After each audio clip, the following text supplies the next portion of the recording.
Uh, by way of introduction, my name is Dan Erickson. I've worked at Premier Computing for probably 6.5 years. I've been in working with primarily Dynamics GP since 1996. I have worked with not only implementations, but been mostly involved on the development side. Um, 4 years ago, got involved with CRM, worked with CRM for that time, and done many integrations between GP and CRM, done development work in CRM. My primary application in CRM is doing the customizations, doing workflows, doing dialogues, doing plugins, custom workflows, customizations on forms, adding entities, fields, that sort of thing. More of the functionality would probably fall to D here. Anyway, pleased to have you here. This is my partner, D. Gardner. And if you want to say a few words about yourself, so we'll get started. I've worked with Premier for about 6 months as a consultant. Before that, I worked with Premier as a customer for a couple of years. And so after a while, I thought this sounded a lot more fun than what I was doing. So I decided to come here. And I've actually worked with probably 6 or 7 other CRM environments. Some of the big ones are Salesforce.com, and there's another one called Sugar, and then a ton of other tiny little CRMs that you can go out and pick up for little or next to nothing, but they do not have the power that Dynamics CRM does. So it's actually really refreshing to work in CRM because of how flexible it is, how much you can customize it. So, and Dan's going to start the presentation. So. Okay. Well, before we start, we're just kind of curious. How many here? I think all of you have CRM. Is that correct? What version are you on? Is it 2011 or on 2013? It's all 2013, but we're not using it. Okay. Arcom? You're on 11. We're not. We've played around with a couple. We've done Profit and Plan Plus. Okay. So we're looking to make that change. All right. And these are just people from the same companies. Okay. 2013, the first thing oh, and then the next question I was going to ask you, we do have a small group here, excuse me, and if you have specific questions or issues or something that you would like to see displayed, we can certainly try to do that. So go ahead. What is going to be presented mostly today? Are we doing the online version, or are we doing the part that not on-prem. Attaches to? Well. Or is it the same concept? For 2013, it all looks the same. Whether you're doing the on-premise or you're doing the online version, it looks pretty much the same. The only I messed around a little bit with the online version, and it looks the same. The only thing that you don't have access to is the database. With the on-premise version, you can get in and mess around with the database. So, yeah, and both of them you can access through Outlook, online and on-premise. And that, I think, is one of the strongest points of Dynamic CRM over any of the other CRMs, Salesforce, NetSuite, some of the other big players in the market, is Dynamic CRM's integration with Outlook is far superior because it's the same company doing both of the software. So the integration with calendars and how that moves data back and forth is way better in Dynamic CRM. The thing we're looking at is Sage CRM simply because we have Mass 90, and we want everything to integrate with our accounting. So we're on the road, we can look in and see what's going on with sales for this customer, and because we've had another one that's freestanding, but that's what we're looking for. Does this, as far as I know, it just does not integrate with freestanding, correct? Well, there's another tool that we use called Scribe, and we actually use Scribe to integrate GP with CRM. GP with dynamic CRM. And so I don't know about Sage. I don't know. Have you ever done that? No. So yeah, we can't even speak to that. Yeah, we can find out. For instance, I know with Sugar CRM, we could integrate with a Sugar CRM because it's a MySQL database. Ours is not. It's half MySQL. It really isn't. I don't think it does integrate. So is Sage built on MySQL? It's half built on it. Okay. The older versions aren't. The new ones, I understand, maybe are, but isn't true. So I'm not sure. Yeah, and Scribe builds adapters for these different things, and I haven't ever asked about Sage. Because I've used Scribe to integrate with Salesforce, integrate GP and Salesforce.com. So. And how time-consuming is that to write this every time you get an update of one or the other, or you have to rewrite the Scribe in between? No, Typically on the integration tools can be set up to run automatically. Typically they trigger off of an event in one database, such as a save, an insert, an update, and then that event is carried forward with either Scribe, another integration tool, Smart Connect. There's also a GP to CRM connector produced by Microsoft. Anyway, when the event occurs, then it's brought into the ERP, and it can go the other way also, from ERP to CRM. I'm talking there about a live event. It's kind of a little bit off the topic here, but there are different ways of triggering that. You can do it on a timed basis. You can do it on an event basis. How many people do you have that are doing that you have actually set up to do that? Oh, let me think. From GP to Microsoft CRM, you would know better. I mean, I'm working with 3 customers right now that we're doing it. Yeah, we probably have 8 to 10 customers that are doing it with. Yeah. And everybody else here has got it. We're kind of looking at the basics. Are we holding people back? No, I don't. Our original intent here was to just give it an overview of CRM and what it does. Also, I'll be throwing out some information on the differences between 2011 and 2013. And the big thing that we'll start off right is the navigation. Obviously, the navigation for 2013 looks different than it did in 2011. If you go up here, in order to get the touch screen functionality, you can see how they changed the navigation. So here is your main menu. You have your workplace. You have your 3 main areas: sales, service, and marketing, and then your settings, where you make your different add users, make your settings, do customization, and so forth. Now, in this case here, if you click on one of these, come back here, let's say sales, you can see sales then comes in the next item on the toolbar. And when you highlight sales, you can see all of the menu items associated with sales. And as you scroll,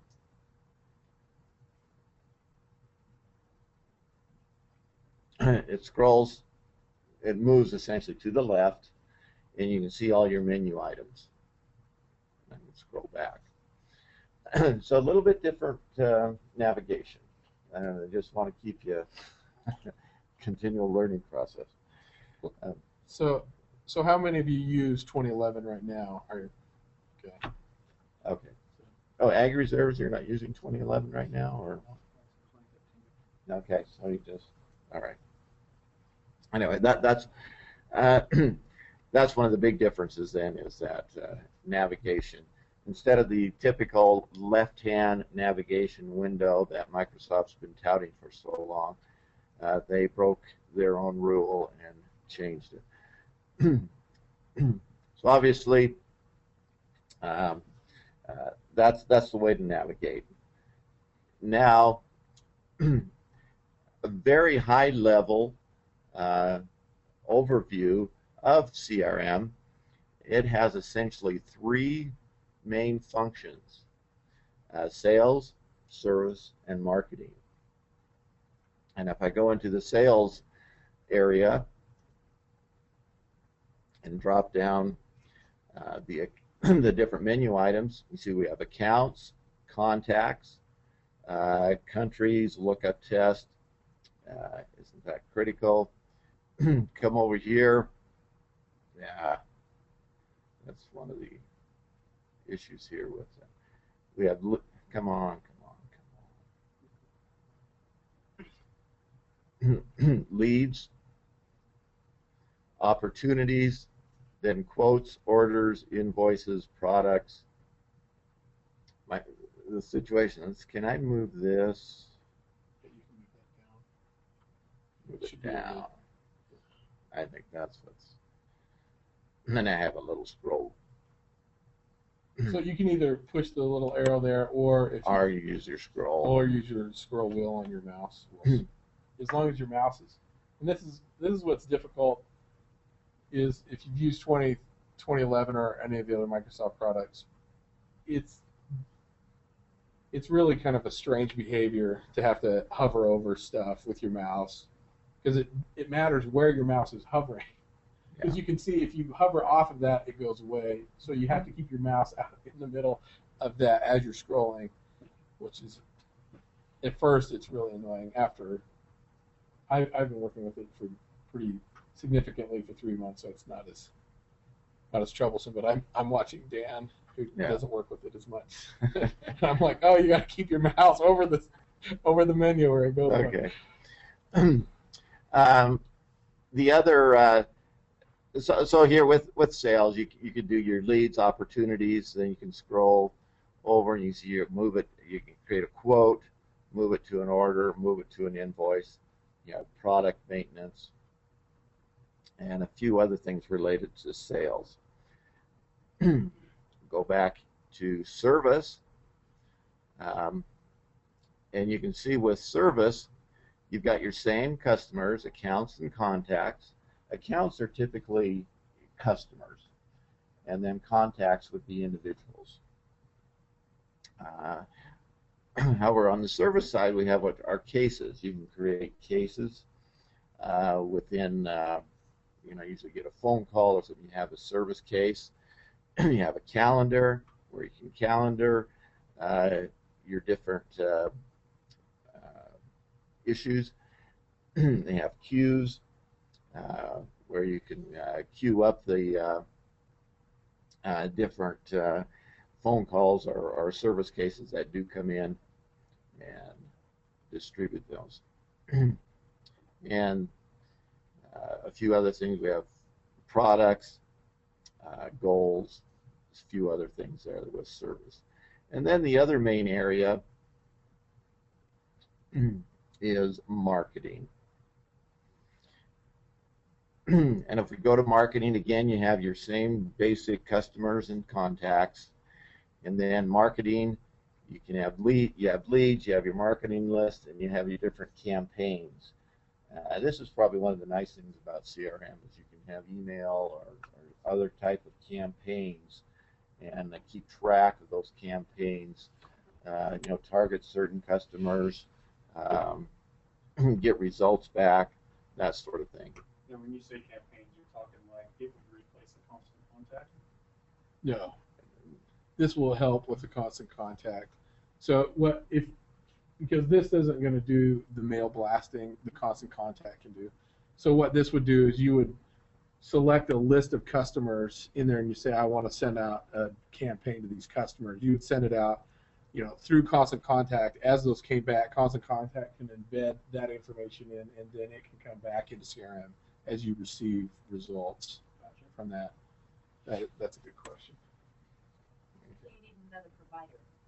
You need a provider to send out the email. Constant contact, there's constant contact and iContact probably hundreds of others that have it set up to where they can send more than 500 emails a day. Even Salesforce.com, if you're subscribed to that, you can only send, I think you're limited to 1,000 a day and maybe 5,000 in a week to send out. And so you're going to have to hook up with someone else who can blast the email. One of the things those email campaign folks, they keep you from getting blacklisted. That's what their main jobs are.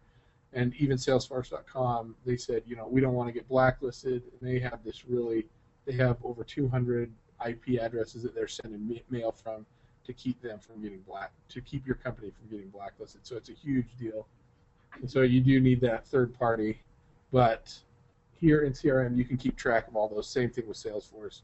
All those leads come back into the CRM, and then you can handle those however you want to. So with that, you're just saying these are responses I got from that. Correct. So if you send out 5,000 and you got 5 responses, you can see that maybe it's not working for you. Yeah. So you'll be able to track those types of things. They'll come back into CRM depending on how you have it set up. Okay. I will go ahead and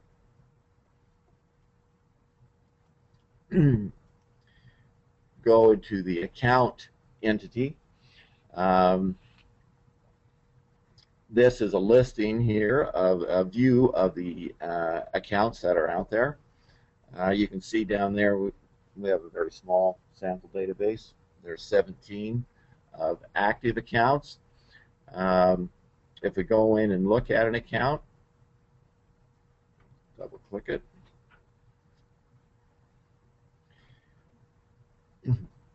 And here we will see the actual form for that account. And maybe Dee, can you explain this what's new? I kind of understand what it is, but this section here. Before we do that, we can. I can scroll down. Here's the other general information. You got your account name, your contact, address information, details. You can have contacts then that are associated with this. And then you have your notes and activities.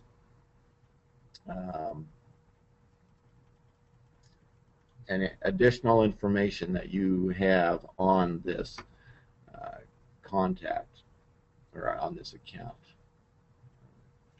So the other question I have for all of you, are you using GP? Do you use GP too? So Do you know if you're going to integrate GP with CRM? I don't know how he plans to Okay. right now, but Typically what you guys are going to do is you're not even going to use the CRM portion of it. You're just going to go and use it as a development platform. That's probably what I'm assuming. That's what the other entities over at the church are doing. So, When you say GP, what is that? GP is an ERP. It's an accounting system. It's an accounting Great. system. It used to be called Great Plains. So in GP, there's customer information and contact information too. And the reason I ask that is because that's how these are broken up. So the account information is separate from the contact information, and you just link those together, similar to what's happening in GP. I'll give you an example of how the two work together. We have a client that brings in orders. They get sales orders, maybe 200 to 300 sales orders a day. Those are entered on the CRM side, where you have your accounts, and they enter a sales order. When that sales order, when they have all the artwork and all the information they need on that order, then they hit the submit button, and that triggers an integration that takes that order and pushes it over into GP, over to the accounting system. And then the accountants take over. They work the order. The order goes into the manufacturing process, and they fulfill that order. Once it's fulfilled, they push the order to an invoice. They then post the invoice. That has all of their accounting information in GP, their AR information, their GL information, And then once that invoice is posted, it is integrated back into CRM. So you have users who under CRM can actually see the original order and then the posted invoice. They do not need a GP license to get into GP and see that information. Anyway, that's an example of how the two products work together. Then there's other things in the background there. We keep the customers, the accounts, the customers in GP synchronized with the accounts in CRM. Also the products or the items are synchronized. Okay. So here in CRM, as these different things happen, if you've got service requests or anything that happens with the account, it will post up here underneath this area with activities, different things that are going on. If they change their phone number, it will show up in this. It's similar to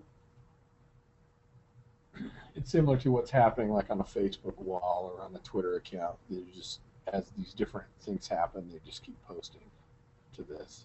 And so for the sales in the marketing department, they can get in, they can see if there's orders being generated from a customer just by looking into that.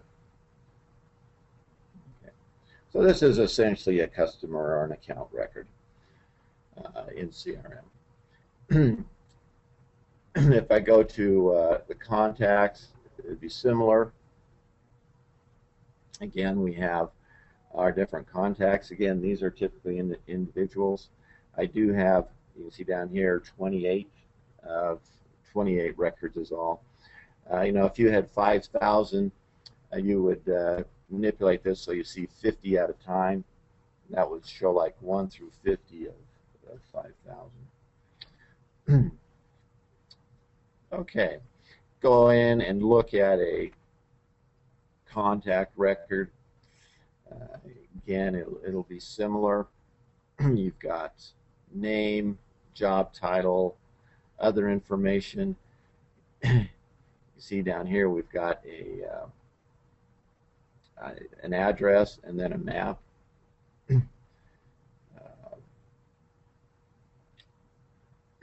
Other information. Is that map in 2011? Did they do that map thing in 2011? I don't know. I don't think so. This is just new in 2013. They probably could have done it. They could have done it with an iframe, but this is already built in for you without having to do a customization. Okay, so going back to the contacts.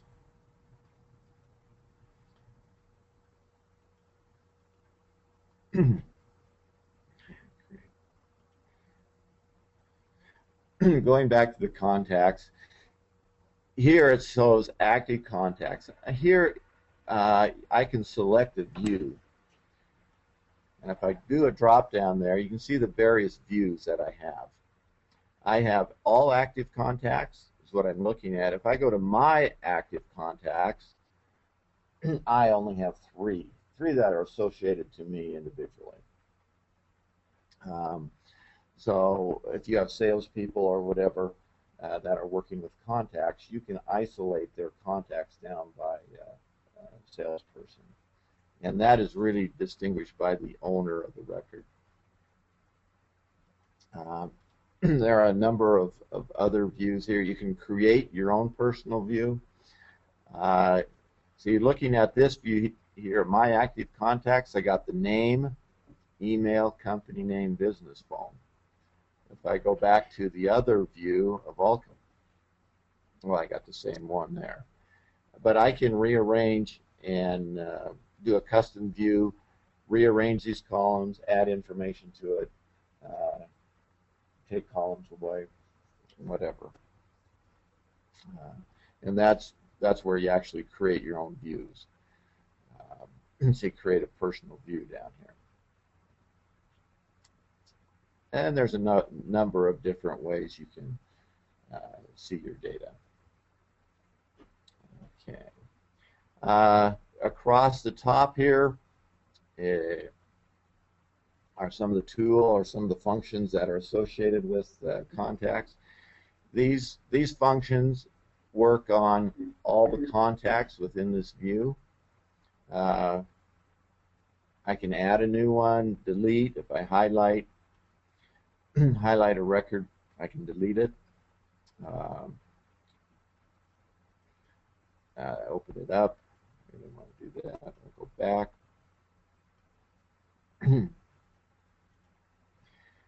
It doesn't do that. Yeah, I know. Anyway, I can copy a link, run a report, and then these three dots give you other commands that you can do. If you wanted to export like this view out to Excel, I can do that. I can import data. If I have a bunch of contacts in a spreadsheet or whatever, I can import that data into here directly, create contacts.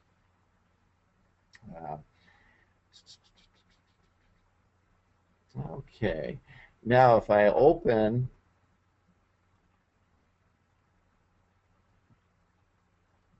actually I'm going to open instead of a contact, I'm going to an account.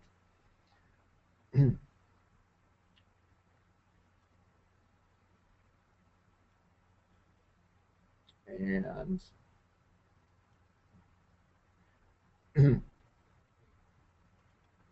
if I open a particular account, my toolbar up here is a little different. Again, I can add a new account. I can deactivate this account. I can connect it to another account or whatever. Add to a marketing list. Assign it to an individual. This is where you could assign it to an owner like a salesperson. And then there are a number of other things we can do here. One of the big advantages with CRM is the ability to create a workflow. And workflows come in a variety of different forms, different types of workflows. And give you an example of a workflow. If you get a new customer or a new account, you can trigger one of the fields on that new account. Let's say it's a status field, and it can then, in turn, the workflow would see that change in the database, and you can have it say, let's say I want to send an email, or I want to send this new account, I want to notify my salesperson. And you can send an email, then the workflow can send an email to that salesperson saying that this is a new account. And anyway, that's a workflow. A dialogue is similar. The nice thing about a dialogue, though, our typical example of that would be a phone operator taking messages over the phone. They can pull up, they can get on the contact or the account. Then when they open the dialogue, and it'll give them a screen saying, oh, and actually tell them what words to say. Oh, we'd like to welcome you to our store today, or to our company. And then you can ask questions. Then they can fill in information on the dialogue. The dialogue can branch. They could, for example, if they come down, would you like to know more information? Yes. The dialogue branches one way. If it's no, the dialogue branches another way. And the operator then just follows that dialogue and collects the information that's needed. So I think that's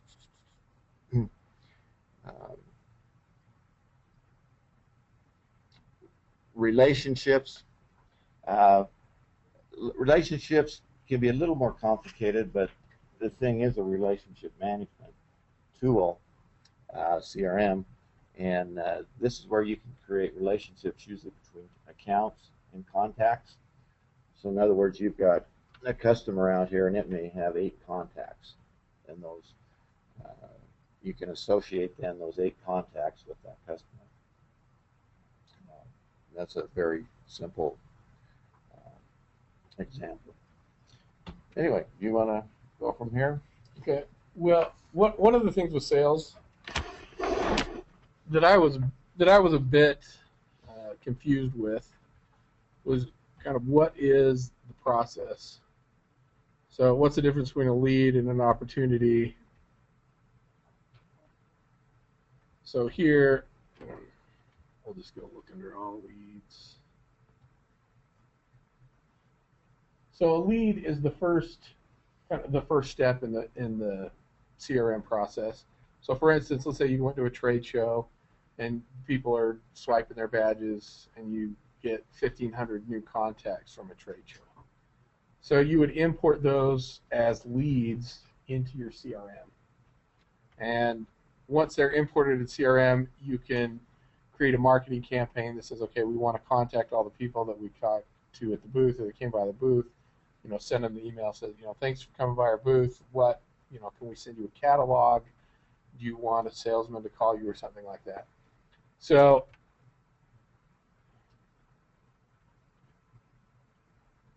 all of these start out as a lead. And you can do, the lead source here. You've got all these different things, and of course you can add, these are just for the sample database, but you can add whatever you want into this lead source. So we'll put in there trade show. The rating is warm. We've got the status is new. Now in 2013, this little bar right here is, and also this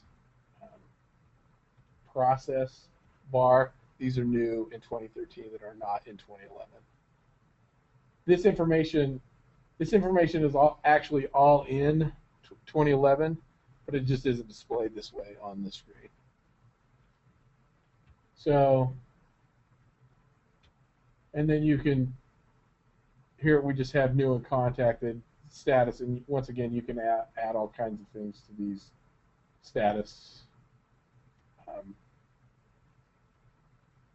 through the status drop down. Through the status drop down. And so in here we've got existing contact. There's a lot of things we can do to add information into here. And then up here we've got qualify or disqualify. So as the salespeople or whoever you have talked to these leads, you can qualify the lead. Once the lead is qualified, that it moves it into an opportunity. That's basically all we're doing here. Once it's qualified, and then you can see here, if we go under sales, we've got, yeah.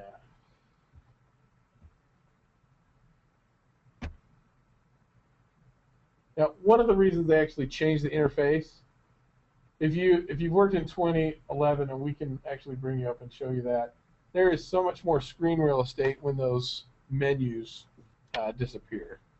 And the reason they've done that is because of the mobile devices. And so it just gives you more screen space on a smaller screen. And that's why Microsoft will make a huge push. They are making a huge push into the mobile devices. See, you've got your Surface there. So, and all of their interfaces are starting to be, especially with Windows 8, it's a way better environment if you've got a touchscreen. And this is the same way. So here we've got opportunities. I'll have I'll just do all of this.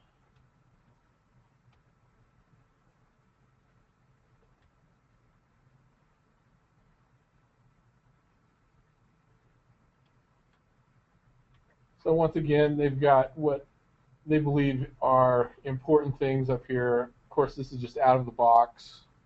You're just going to get this functionality out of the box. You can change these through customization to any type of information you want. Once again, we have some new, the activities are now showing up. And then we have closed, won, lost, and we've got the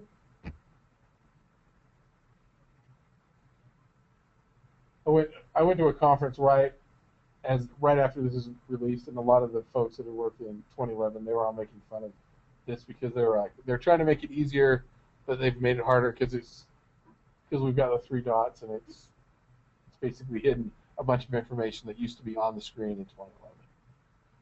So when you said that those other things were at the top, like the estimated revenue and the status and stuff, how did you get those up there?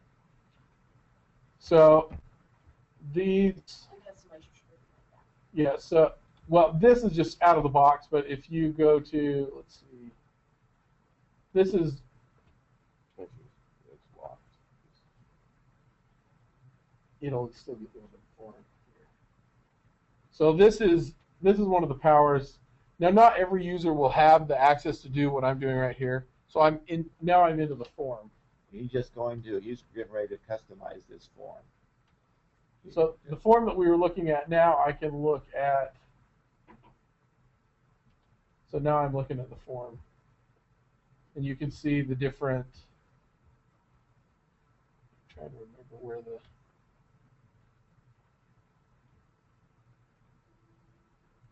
so right now we're looking at the body of it. If I want to change to the header, here's the information that goes in the header in that section.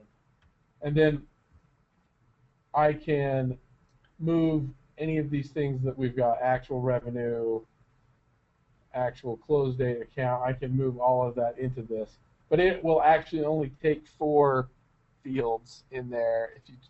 If you try to put more fields in there, it will break it. In this case here, you can see that little padlock. That means that we have locked that, either the header, or we've locked the estimated revenue or the owner, meaning that the user cannot change that. So the field is locked on the form. You want everybody to do the same thing. What's that? You want everybody to do the same thing. You don't want to adjust it. Right. Yeah. Yeah. Yeah, you don't want, in this, you don't want the sales team to be able to adjust who the owner of the record is. That would be the sales manager. They can go in and change. So when you transfer from a lead to an opportunity, that information will come across and populate those fields. And now you can't manipulate those unless you have higher security. So to break it down, you have a company-wide CRM. You're going to have an administrator. Yes. And let's say I only have 4 users, so the administrator is going to make it. He's going to get those leads. He's going to put it out to those 4 users, whoever that lead goes to. Mm-hmm. Yeah. And if they want change, he's going to have to go back to that administrator to make that little box change or something like that. Right, or you give that security to the salespeople. I mean, you can. So you can say one company, but 4 users can do it 4 different ways. Yeah. Right. Yeah. But if somebody's on vacation, somebody can go in and help that customer if they're a user. Yes. Correct. Yes. Yeah, and so just as everyone's business and everyone's department's needs are going to be different. And so this is one of the most powerful things about the dynamic CRM is the ability to change this, give different permissions to different people. Like you're saying, let's say somebody's gone, then they can hand that responsibility over to someone else. You can have all of that happen, automatically or event-driven, different types of things. But if my settings are different than what somebody else has, can I still view that? Their contact or opportunity. Depends on what permission that they have to do that. So, and in a small organization, like you're saying, with 4 users, it's probably going to be a little bit more open than if you've got an organization with 1,500 users. You're going to really lock that down. It's amazing what people can figure out how to customize when you give them a little bit of room. And the nice thing about this customization, this is kind of the area where I get more involved. You can go down here. You have the form. You have your fields on the right there that you haven't used. But you go down, you can add a new field. See the new field button in the lower right? And you can go in, create your own display, a display name. Go ahead and just create one there. Call it, I'll let you drive it. all right. Call what? Crowd control. Oh, I could do that.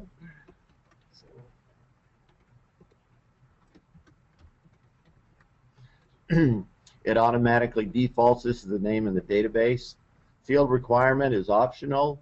I can go in and say business recommended or business required. Business recommended, it just kind of gives them a message that that this probably, it's recommended that this should be filled in. Field security, you can actually have field security, your security can go right down to the field level, have that disabled. Auditing, there are features in CRM where you can audit every transaction. If someone changes a field, someone adds a record, whatever, it'll create an audit record out in the audit tables. Okay. This is just a description field.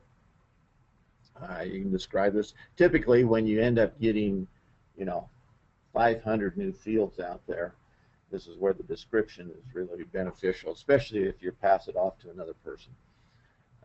The various types, I can set call this field a line of text, call it an option set. An option set is essentially a drop-down list where you can choose, like months. You'd have 12, January, February, so forth. Two options is just that. It's an option set, but only has two options. It's typically yes or no, true or false. An image, I've never used image before. Well, images are new to CRM 2013, and they're really limited to the image that you can do. Most of the time, the image is just like the little picture icon. That's the only type of image that you're going to be you're going to be using with that image. So if there's an image associated with the product or user, but it's just that really small image, you can display that image next to the field or at that field. Anyway, yeah, I think you get the idea here. The other types of fields, data types, whole number, floating point, decimal, currency, multiple lines, date and time, lookup. I'll just treat this as a single line of text.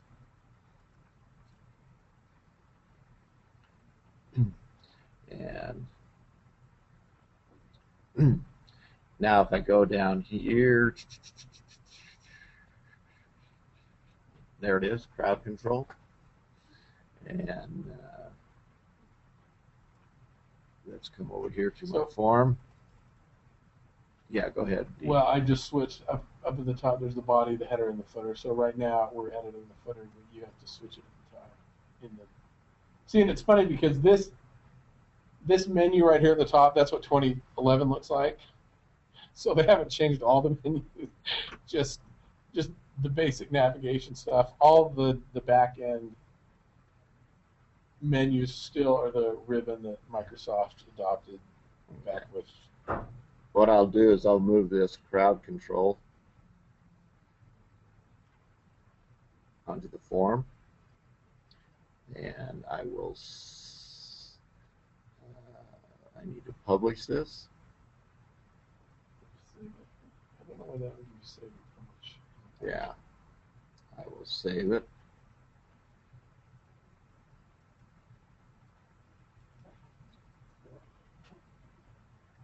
This is another thing about working with both 2013 and 2011. It's a web application, and so anytime you make changes, a lot of times in your desktop applications, you don't have to save something after you make a change. But in this, you're going to have to save, and it's got to write back to the web server someplace, and so it's going to take it. The reason for publishing, you can have, it's ready to go. The reason for publishing is you can be doing your customizations on the form, and that does not take effect until you actually publish it. So you can have users out there using that form, and you could be modifying it at the same time. And then when you are through modifying it, and either at the end of the day or when the users are off, you can, at the end of the day, you can go ahead and then publish your customizations. And the next day when those users come on, your customizations will be active. So that's the purpose of publishing. And this is taking forever. So, and this is one of the things about moving to a based system is Yeah. there's depending on how good your connection is between the server and your client will depend on how fast these types of things happen. The just got a notification. Our lunch is ready. We still have a few more minutes for noon, but while this is publishing, we can go ahead and break for lunch. Yeah, one of the things that I want everyone to take away is the customization that you can do with this, and so you're not really locked down to what's out of the box, and it's fairly easy to add those extra fields, and even And you're not confined to a developer program. Anybody can be a super user, could actually go and modify forms, add fields, add entities, create relationships. it's like we've lost our connection here.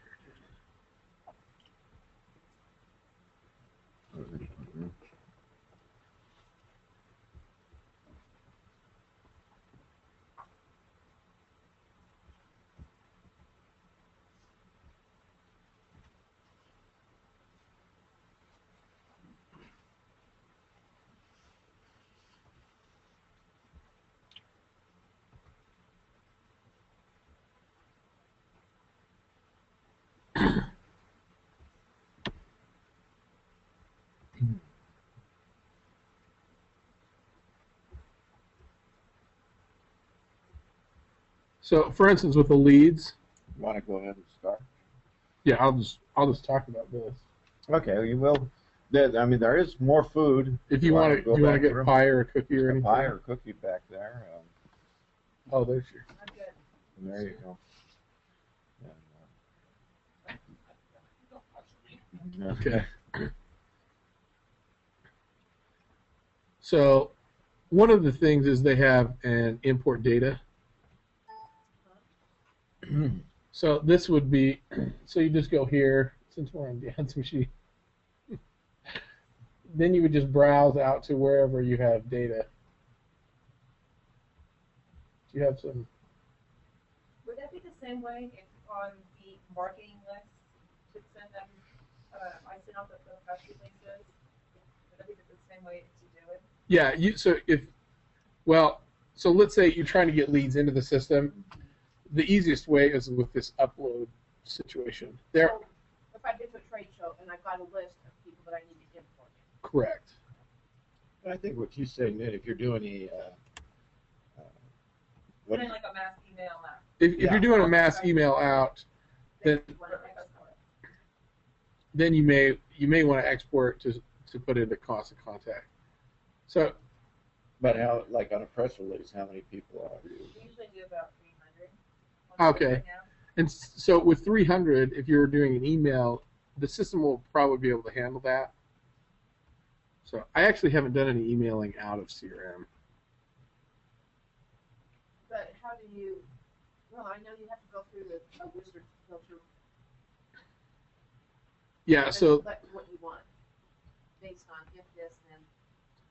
So I'm looking at the campaigns to see what campaigns we've got available here. So we've got these campaigns here. And so then this would be where you would go into either accounts or contacts.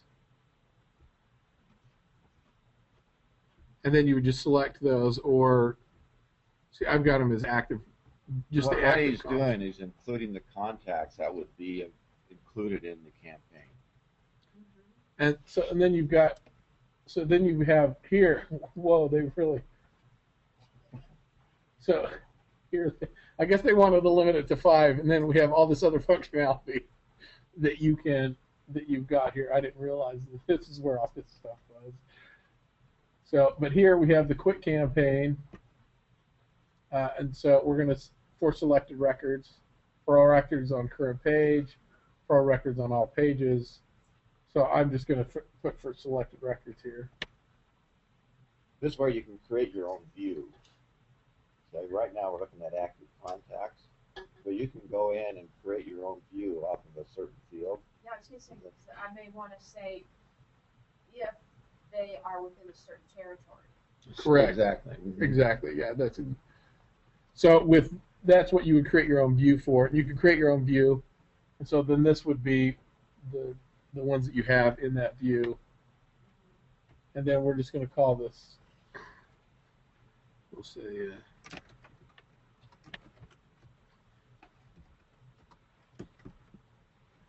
I always add the date onto my stuff, so if I ever have to go back in here, I'm like, oh, I did that on that day. I can delete this. So type of activity, we're going to do an email. And then you can assign the activities to owners of the records. You can assign it to a team. Or you Owners of records are like the sales people. Like the sales people, or if there's a sales team, like you're saying with the territory, you want to may assign those to the 6 sales people that are in that territory. So you could assign it to that But territory. the owner would be if there's already an owner on the record. Yeah. Yes. Well, every record has an owner, Right. and so you might be changing over. And it defaults to the person that created it.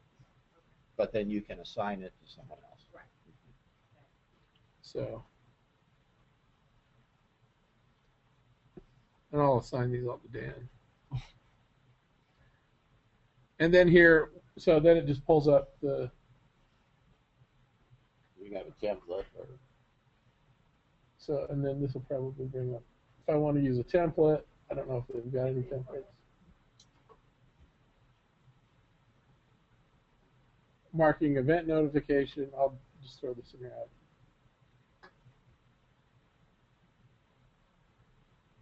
And then this is where there probably needs to be some. Anyway. I want to show them for Dan. It is from me. Yeah, but it's showing from you. But I just want to see because I thought we would have to put something into the text.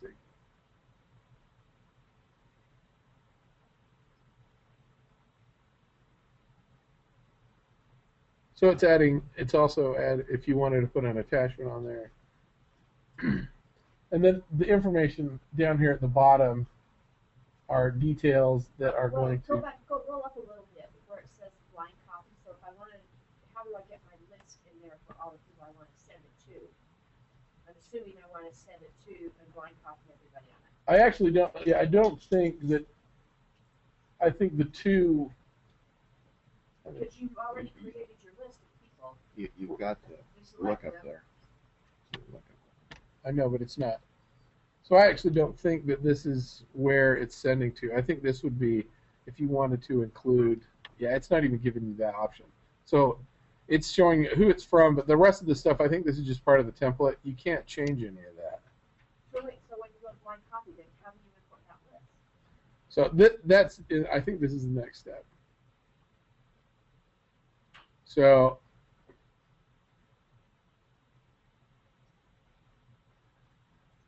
it's going to send an email to all those people. Let's go back out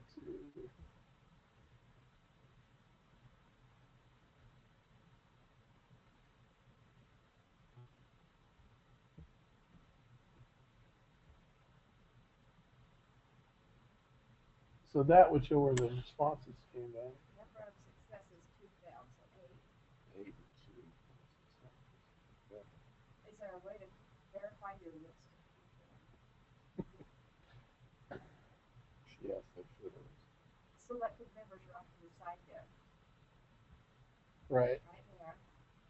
But 1 of 6, that's 28, but it only went to 8, so what did it go to? The ones that had email addresses are probably the ones that have real email address. I wonder if I got a real email. I'm going to see if I got a real. It may have sent me an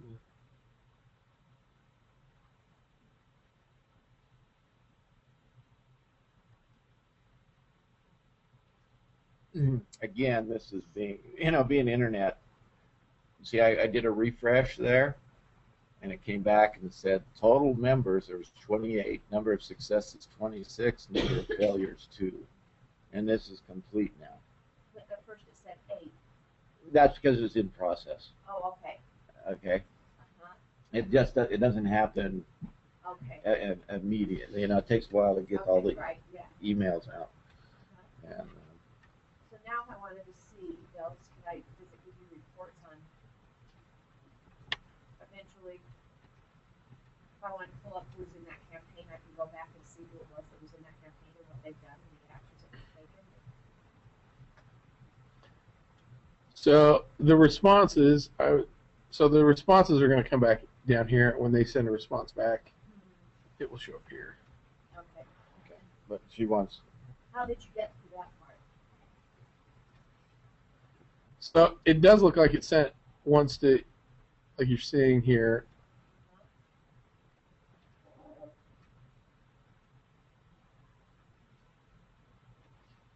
I'm looking to see if it actually sent me an email. So I put my email on the contact.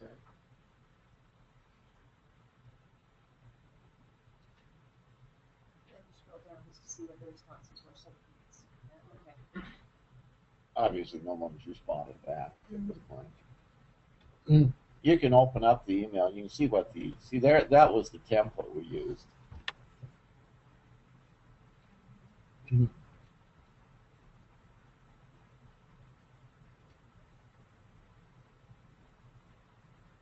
You can do a test email and stuff like that. Okay. Yeah. And then you import lists for your leads.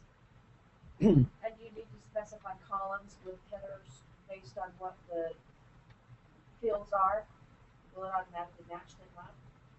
So if I import. Oh, on the import, yeah. Typically, it'll try to match them up or map them, but then you should go in there and make sure it's mapped correctly. Right, just like I have a header for here's the contact, and here's the company, here's the contact, and then here's the owner. Mm-hmm. I can put all that in, so that like after a show, I can specify who I want to have those contacts. Yes. Meet with, okay, and that'll all go through everything. Yeah, and so if there are fields in your data set that are not in CRM, it will give you the option to add those into CRM if you want. Well, there's a screen that comes up that says, what do you want to do with this field? Do you want to ignore this field? Do you want to bring this in? Do you want to create a new field with this? Yeah. It goes through and asks you on that. Yeah, that's. I don't know if I'd recommend doing it that way. It's kind of nice to have the fields created ahead of time. Yeah. Yeah. So with a little bit more control, and there are going to be some required fields that they want information in. There are some, especially depending on your business requirements for a particular entity, you're going to want things required. So if I'm a manager and I'm trying to see how many people are actually acting on those leads that came back from that show, is there a report or a dashboard that I can see?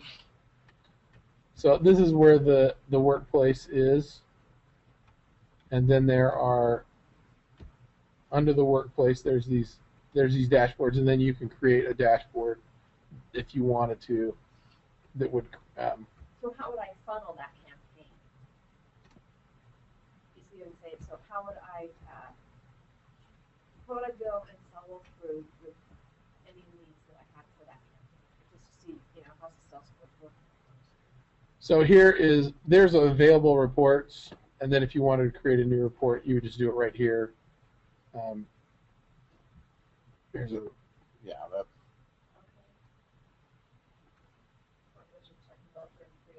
Yeah, start from existing report. There's a campaign activity status already.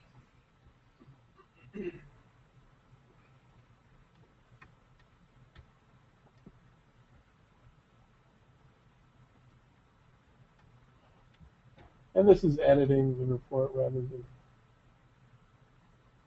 So you click on there, and then you just run the report.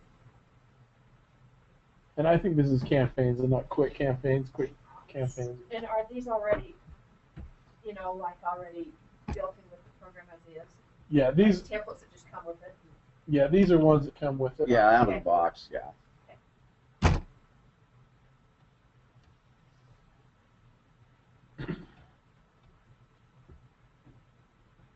And then once again, there's different levels. Microsoft has some tutorial stuff out there to kind of get you started. If you get to and if you're good with that, you can go with that. I mean, you could get books, or you could have us come in and help. Now, I'm one more thing, can you just, if you guys, I wanted to know, like, so you have a workflow, so that after you have something in, and then you get a response back, that can automatically let the salesperson know, those kind of things, like, what could it, how could it do? What shows an example of what a workflow, or how to use the workflow? Okay. Do you want to do that? I haven't done this many. I can do it. So a question that I get asked a lot is, can the system do this? And my response is always, yes, it can do that. It's just how much do you want to spend to get it to do exactly what you want it to do. And so then there's usually some kind of mixing. It really can, it's super flexible, and really it probably could do anything. Okay, so let's just say this. So we do have an example of what we need. So we get calls in, and after we get a call in and it's logged in, it creates a ticket, and then we want to send an automatic email back to those people to say, you know, we got your call, it's been logged in, and here's the ticket number. We want to automate that. So that would be an example of a workflow. And then after that ticket has been closed out and, you know, the call's been taken care of, then we want to send off an automatic survey when the ticket's closed. Okay. So can you kind of go through an example like that? I mean, I think that's probably pretty typical for everybody. Yeah, I think that's a. Yeah, you might catch me. I'm typically what I'm doing the workflows I've done before. Usually, you know, adding a new customer, adding a new address, adding a new contact. You can start with that and just see, you know, go through. Okay. If we go through to Your customers are going to call in and need help. okay, contact, and the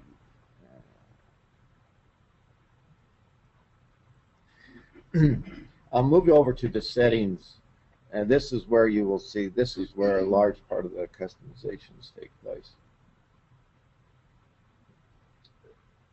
And I'll go to the customizations.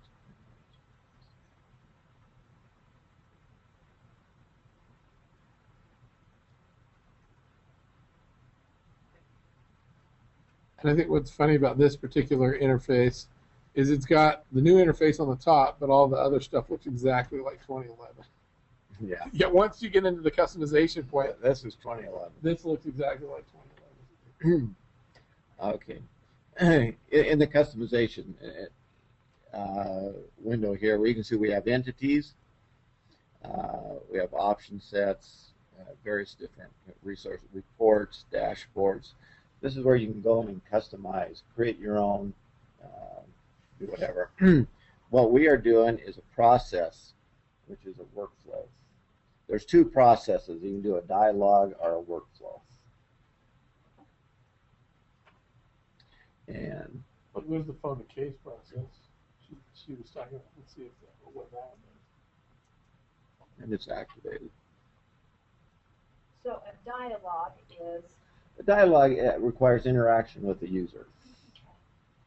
The workflow will just run in the background without any interface.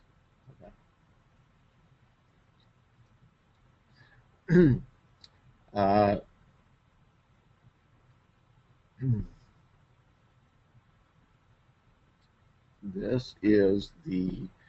This is an existing.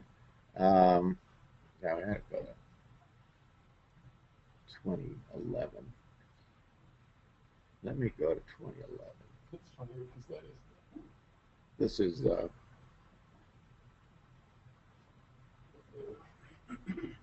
think if you just close that, it's fine. You just close the whole window. I don't think it's saved.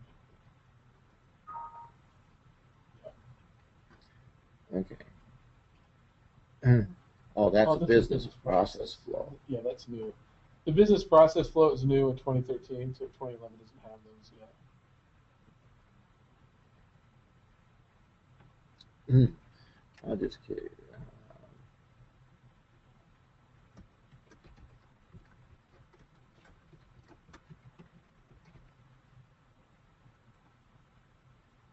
This is a workflow.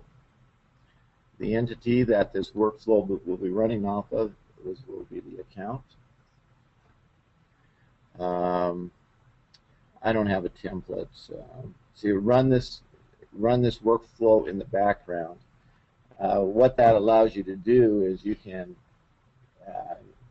create your account, exit out of it, and go on to do something else, and then this workflow will run in the background. If you didn't do that, the account window would stay open until the workflow completed. Right.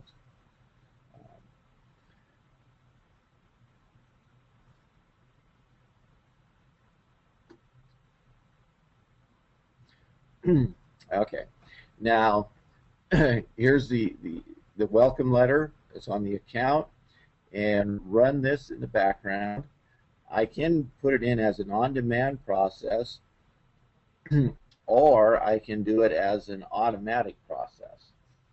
On-demand meaning a user would run it. We will use, first of all, the scope. This will be the entire organization, and it's going to start when a record is created. All right, so that's what's triggering this workflow. When a record is created on the account entity. And you can see the other things we can do when a status changes, when a record is assigned, in other words, when it has a new owner. Or I can do it off of a specific field. If a specific field in that account changes, I can trigger off of that. And these are all the fields that are in that entity. So it gets a little more complicated. You have to kind of know what you're doing. But I'm just going to run it when the record is created. You can do it when the record is deleted. And here's where you add your steps. And I will go ahead and add a step. And in this case here, I'm going to send an email. You can see the different steps we can do here. You can create a record, you can update a record, assign a record, change the status.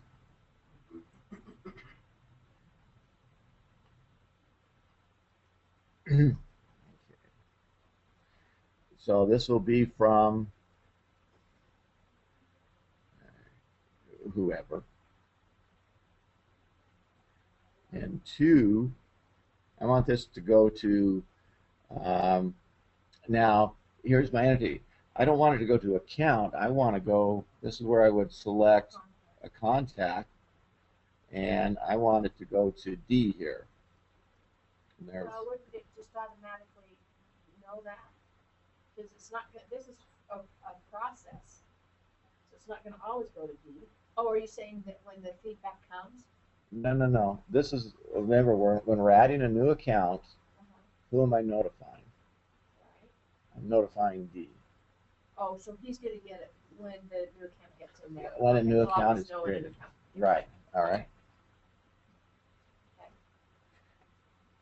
Okay. I need to open that.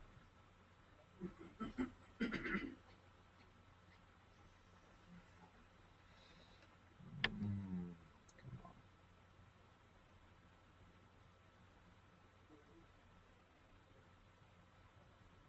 No, I'm not. Close the window.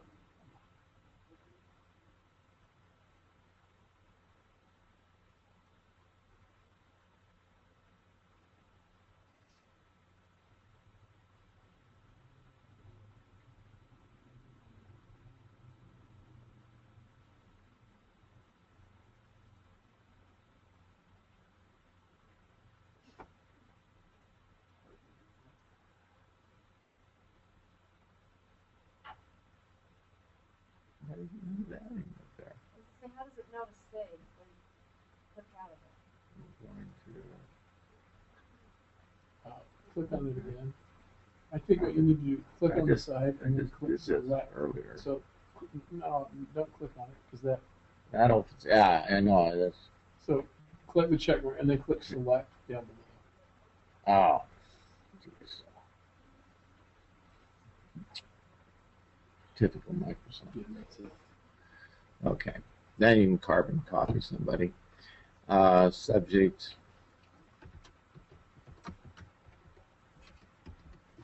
And this will be regarding, this email will be associated now with this new account. So if you go and look at the account, you see the activities, you'll see there'll be an email sent to D. Gardner. Or like in your instance, you were saying you wanted to send it out with the ticket number. It would send the ticket number. So you just put ticket number at the top.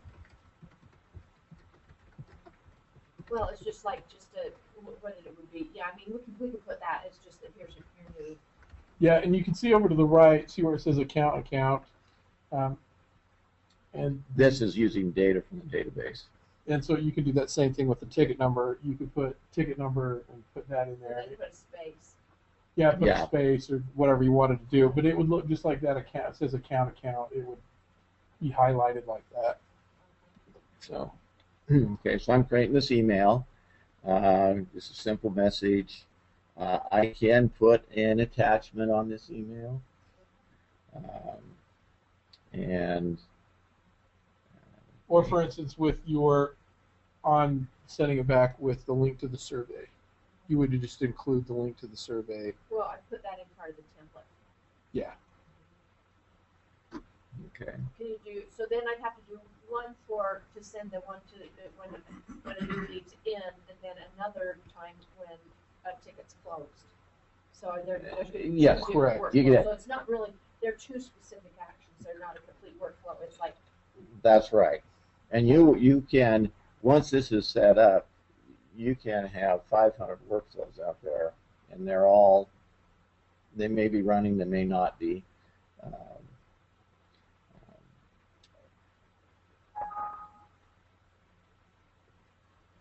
Okay.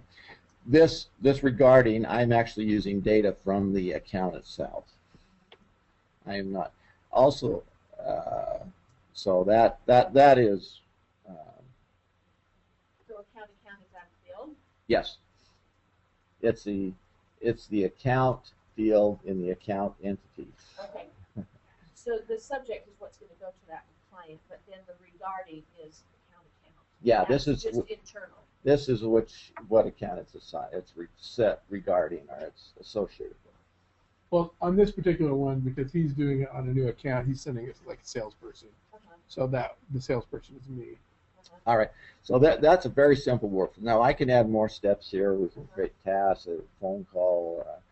We can go and change it field on a form or whatever. Or create the activity or the task for the service deck. Okay.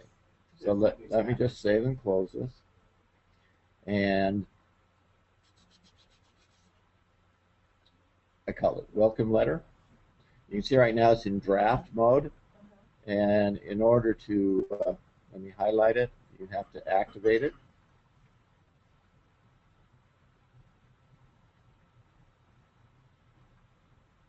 And now, and I go out to the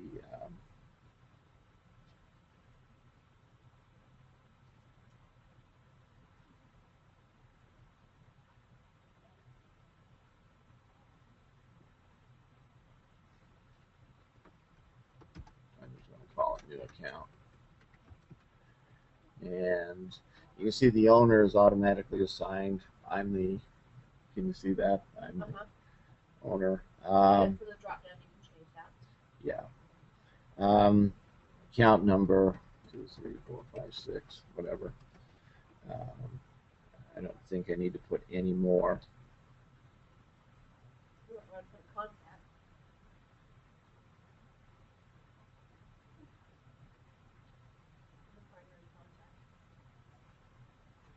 And here this is called a lookup field, meaning it'll look up an existing entity.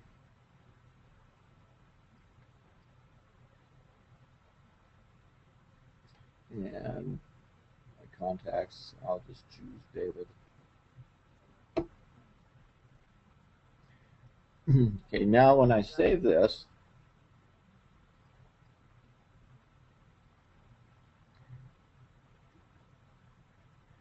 that has triggered the workflow. And how can we, you got your, Yeah, I've got that up here. Oh, I don't think it's sending any emails though, because I didn't get the email. you didn't get any email. All right. We are using CRM Online. Our email apparently is not working through the online here. I'm wondering if it's just not turned on. Okay. Here is our new account that we just created. And if we go in and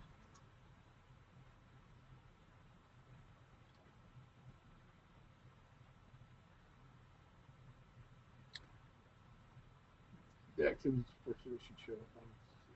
where are the activities? Right there, right there. Looks like under what's new.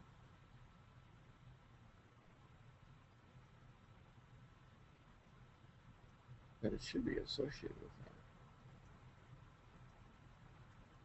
You didn't get your email, right? So there it is. It's showing. If you, it's showing there.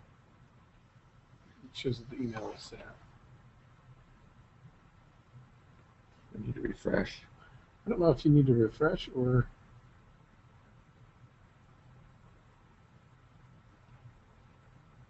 Because it should be showing up in there. Even in Internet Explorer. Switch over to Chrome and see if that. No, I'm in Internet Explorer. I don't know. I'm in Chrome. Okay. What's really funny about CRM 2013? It actually works better in Chrome than it does in Internet Explorer. Which I think So how many people use Chrome versus IE? it's about a 50-50 split. Okay. Mm-hmm. Well, I mean, according to what whoever publishes those things, whoever does the research on those, they're about 50-50 split, and then Firefox has got the other 25%. I mean, it's Chrome and Internet Explorer have 75% of the market. Anyway, what, you want to plug in yours there? So,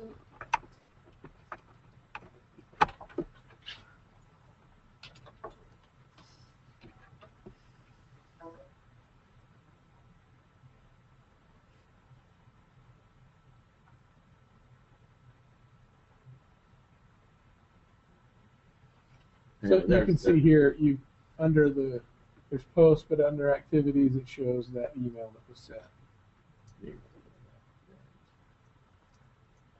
Yeah, so it was sending.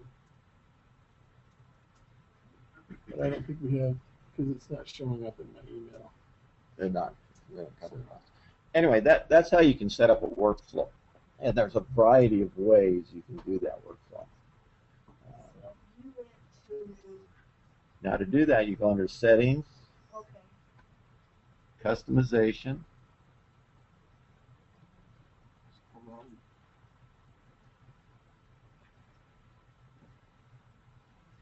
and then, oh, here's. No, it's good because they're recording what you're doing, and so you just go ahead and do Oh, that. okay. I was going to try to pull up 2011. So you go under, so it's under Settings. Then go. That you're on the business. Yeah. Customizations. Customize the system.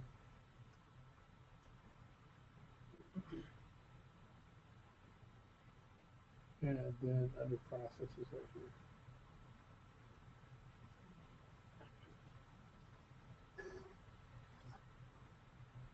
and then we did new.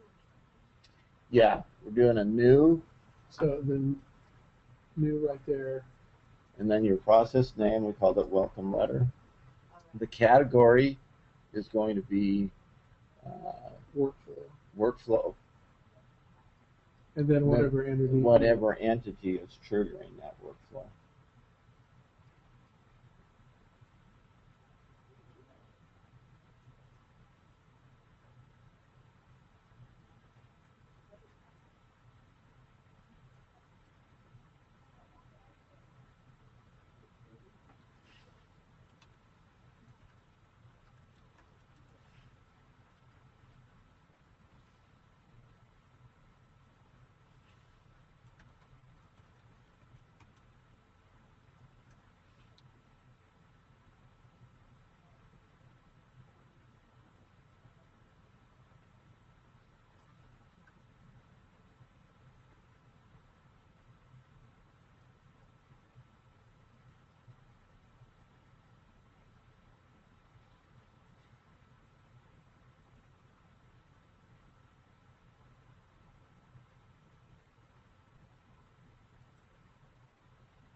Okay, so what are you doing now?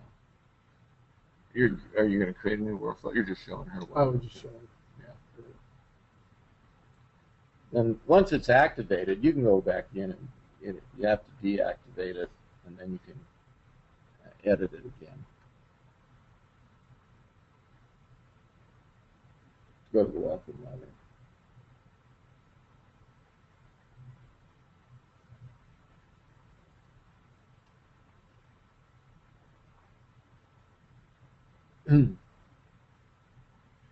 And at this point here, you can just see it. It's not in editable mode until you deactivate it. It will not be editable. Now that it's deactivated, it's editable. So you deactivate it? Deactivate it. To edit it. To edit it. Then when you're through completing it, you activate it again. Yeah, so that's a step that some people, they go out there, they create the workflow, then they go out there and try to run it, and it doesn't run because they haven't activated it.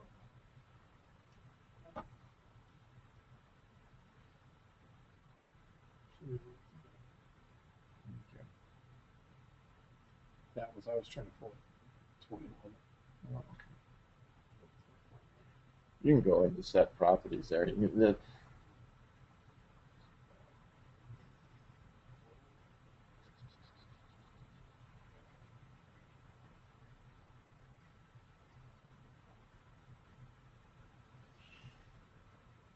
Yeah, I'm pretty sure that we just haven't set up the exchange for Okay. the online. Now the thing about CRM is this can be customized. You can create your own entities. You can create your own workflows then that access those entities. We have one client, they don't even use the accounts, the contacts, the marketing leads, any of that. All they do is they use this as a development platform. They create their own entities, create their relationships, and I'll give you an example of what can be done, like an attorney's office. They can use some of the out-of-the-box functionality, such as accounts and contacts, but then they can set up cases, actual trial cases, and then they have judges. Who's the judge assigned to this case? Who is the attorney assigned to this case? Or attorneys? When did the dates? When did this start? When is it going to trial? And maybe type of, is it a criminal? Is it a civil case? Or whatever. And that gives you an idea how you can make your own entity out there and customize it for your organization or company. Now, one other thing you're talking about, because there's documents that go along with those cases, you can actually hook up SharePoint to CRM, and SharePoint will store the documents.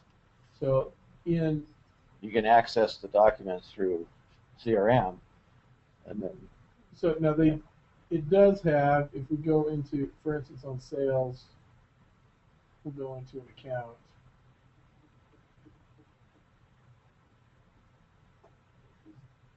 Some notes. There's not notes in here. down towards the bottom.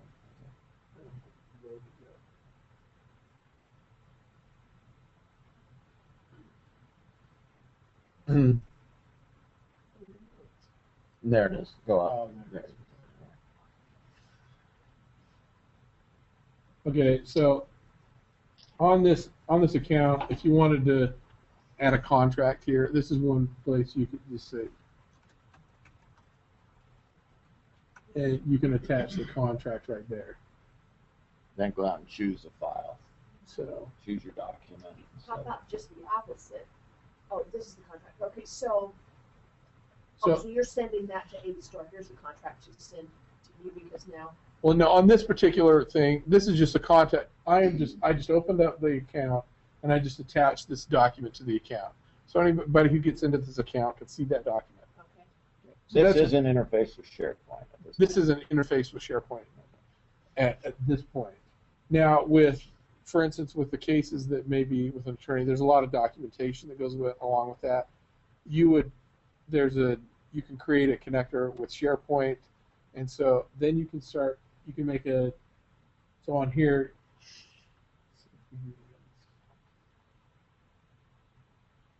so on this account drop-down list, under here there's a place for documents. And so then you can attach documents through SharePoint. And so in SharePoint, it will just keep track of all the documents that go with that account. That's actually if you're going to hook up your documents in a lot of different places with your accounts, that's probably a better way to do it with SharePoint. So I'm kind of thinking that, what if I've got a specific template so that I'm working with a contact, and so I've got the first step done, and so then I say, I'm going to send you some information, and I have a set template of the email of, here's how you run the program, say. So you've got a template that's already there that's giving them, first of all, the guide by guide, that here's the installation kind of steps. Then the next one is, here's some, quick tips that you have. Then you've got those documents or those templates out there for that email out on the SharePoint. And you want to import that data in, or do you just call them templates and then you just put that template in? You would just build a template, something like that. SharePoint's just going to hold the documents. Okay. Yeah, SharePoint will just store is just a way to store the documents. All right. So a document storage type of a system, you can hook up SharePoint with that. But when they're in SharePoint too, then someone who doesn't have access to CRM could actually go in and look at the documents in SharePoint. So let's say an intern or something that doesn't have access to CRM, they could go in and look at the SharePoint documents. You're giving them that right. Yeah. Just on that document. Yeah. Okay. SharePoint, yeah. Just because of that. Okay. Then you're in SharePoint. You're in a whole different product. Right. Yeah. One other thing, this is just for your information. On orders, something that is new in 2013 is they have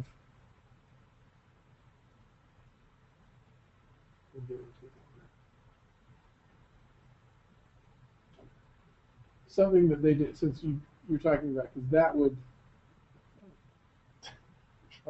our trial licenses.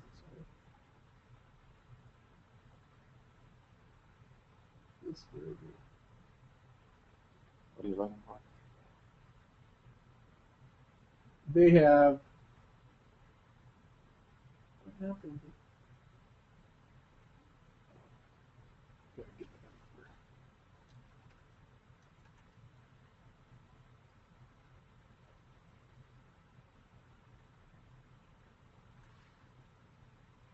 So this is another thing about 2013. There's this little, sometimes they have the save up here at the top, sometimes they don't. But there's always this little disk down at the bottom. You click on that,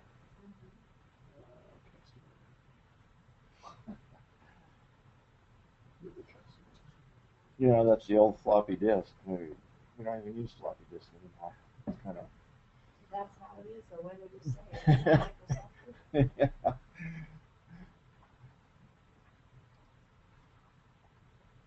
Okay, now that this is saved.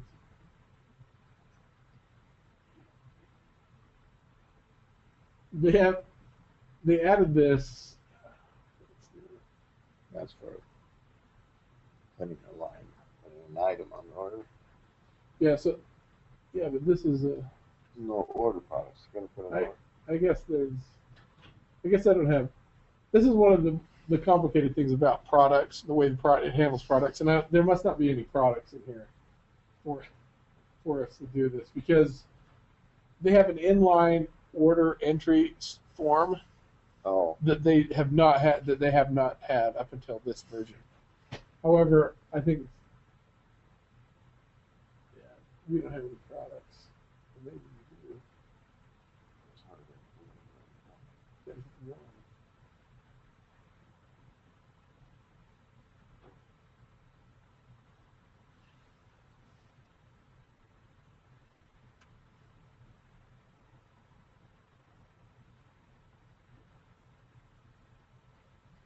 Quantity of one.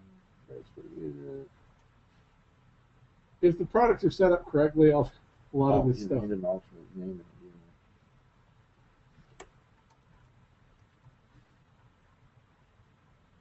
The little red asterisk means it's a required field. That's very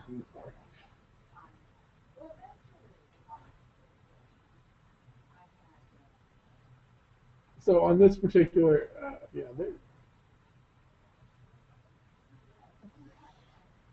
it's like it's turned off.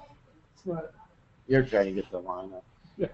So What he's saying is you can, instead on of the opening, on-premise version, I think it worked, and I thought it used to work in here, but there are some serious limitations to this. But you can go in and change quantities and different things right in the document. Where before you had this, where if you wanted to add a product to the order, it brought up a separate screen.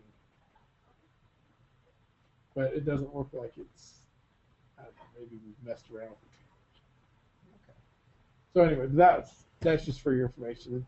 They made it a little bit easier to do an order form because CRM I don't think really was set up as an ordering platform. I mean, it makes sense that you can order products. You can keep track of that in there.